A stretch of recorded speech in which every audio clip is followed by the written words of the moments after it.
Hey guys, you have been asking for more Ranger content. This one is not quite done, so here's a previous build that we have done, and feast your little eyes on this thing. I think you're gonna like it. Hey guys, welcome back to the Boar Shed.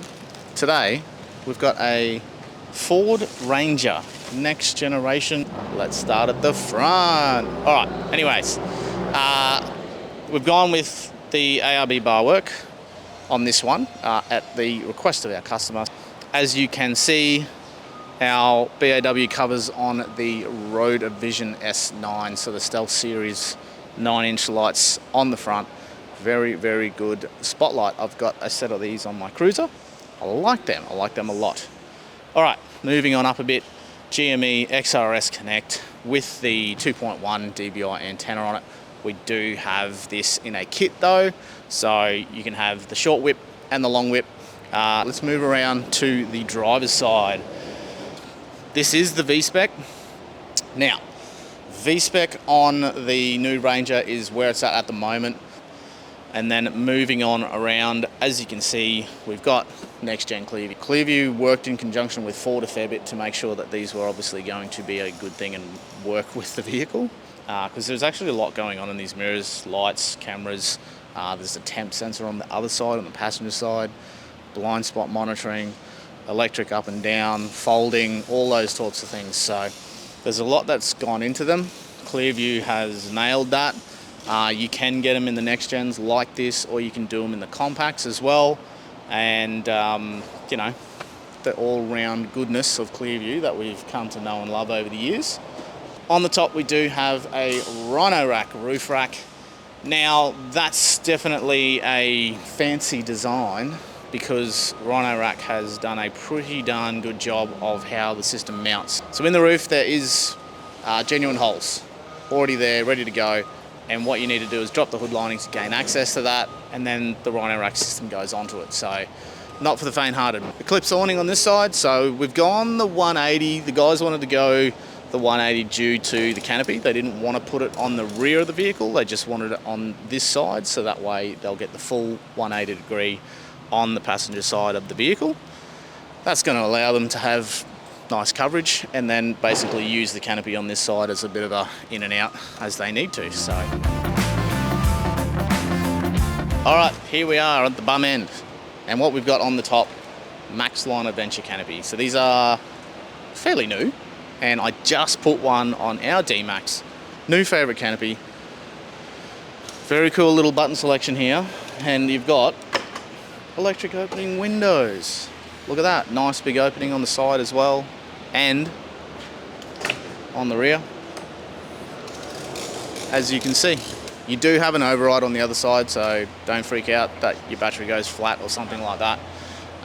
It does have a key there, you can put the key in, hit the latch, and that will open. It does have safety feature, so if you trap your kids inside, they can pull a lever and they can get out again. Maxline does have the roof rails built into the Venture canopy, so you do have cross rails if you want to do that. They'll hold a good bit of weight, definitely a good thing. Another feature of these is that the window on the inside actually opens up inwards so that you can clean the back window of your vehicle. Some people who have canopies will know that pain. All right, let's dive inside here and I'll show you guys what we've done. As you can see, the original panel we have modded to suit some Anderson stuff and some 12-volt outlets, USBs, things like that, because we do have a full in-behind-the-seat 12-volt system that we've done in this vehicle. We'll get to that in a second. At the request, we've got an Ando there, two Andos, black and red, one's solar in, one's obviously 12-volt out. We've got another one on the driver's side here, because we are running two fridges in this at some point. Then the guys have got USBs, etc. Ford comes with a 12-pin plug, which is pretty cool.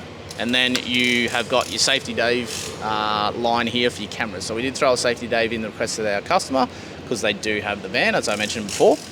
Then we've got a Anderson plug here for charging, and then an Anderson plug here for ESC on their particular trailer. So all of the accessories that they need to hook the trailer on, and away they will go. So pretty cool. Let's head inside and I will show you the 12-volt system that we have put in behind the rear seat. So let's have a look. We've gone with the Osmotion bracket setup because that has allowed us to run a custom lithium 200 amp hour slimline battery. It's a squeeze, but it fits. And the bracketry is designed to keep this bad boy in behind the seats, and it's not going anywhere anytime soon. So as you can see, we've got bolted in stuff and picking up genuine factory points as well, which is super handy. And then down the bottom where you can't see, there's actually another lip designed bracket to obviously sit the battery in, and then this is holding everything in place. So we've got 200 amp hour worth of lithium, and then charging that, taking care of the system, we've gone the trusty old Redarc BCDC. We've got a 1240D down the side there, mounted on a custom bracket, and we've kind of cut out the carpet to keep our components cool, and then you obviously have access to the components as well. We've got a nice little fuse block down there for all the outlets in the rear, and we've gone with the Victron Smart Shunt to do all your battery monitoring. So that's taking care of what's happening here, all via an app on your phone. If you have anything to do with the new Ranger, you would know the pain of there's no switch blanks in these vehicles. This is an option for the lower specs that we can do, and basically it gives us 5 switch blanks up top here. So we've got a UHF pass-through up here, and we've got a spotlight switch there as well for the spotties that you saw on the front, and then you got 5 blanks. Now this kit does come with everything, so it's got a relay box that we install in under the bonnet, and your wiring and everything that comes down into the kick panel, and we're picking up all the genuine inputs and everything like that to make this operate. So it is not the cheapest option, but it gives you the 5 switch blanks, and then you can obviously wire in whatever you want later. So if you wanted to do a left and a right on the roof rack, you've got switching for that, UHF pass-through, you've got a space for that, and you can have your handpiece. On ours, we're going to put our handpiece and magnetize it up onto the roof, so that way it's super easy to grab while you're driving. All right, I hope you guys enjoyed that. Make sure you like if you enjoyed the content that you just saw, and subscribe because we've got another Ranger build coming up quite soon. Is the next gen Ranger going to be the next big touring vehicle that we see here in Australia? I don't know, tell me in the comments and we'll see what you guys think as well. Catch us next time at the Ball Shed.